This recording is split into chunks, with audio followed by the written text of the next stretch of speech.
អំពើល្អទាំងឡាយណាដែលយើងបានធ្វើយ៉ាងច្រើនទៅលើអ្នកដទៃទោះបីអ្នកដទៃគេមិនឲ្យតម្លៃយើង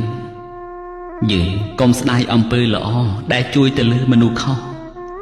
យ៉ាងណាក៏យើងបានធ្វើល្អជួយគេអស់ពីចិត្តពីថ្លើមវាជាកុសលផលបុណ្យរបស់យើងទេមនុស្សដែលមានសេចក្តីស្រឡាញ់រាប់អានស្មោះត្រង់រមែងមិនចង់បានអ្វីពីគេទេមានទឹកចិត្តល្អស្មោះសរចង់ជួយគេគ្រប់សពបែបយ៉ាងចង់ឲ្យគេបានសុខបានសប្បាយតែជួយទុក្ខធុរៈក្នុងកិច្ចការងារផ្សេងក្នុងគ្រាដែលគេខ្វះខាតឲ្យនៅវត្ថុនេះឲ្យនៅវត្ថុនោះជាថ្នូរនៃសេចក្តីស្រឡាញ់រាប់អាន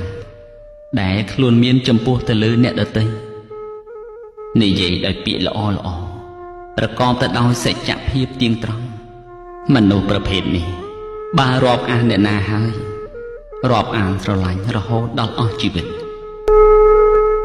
តែថាមនុស្សមួយចំនួនបើគេស្រឡាញ់រាប់អានអស់ពីចិត្តពីពងហើយបែរទៅជាមាក់ងាយនៃមនុស្សដែលជួយ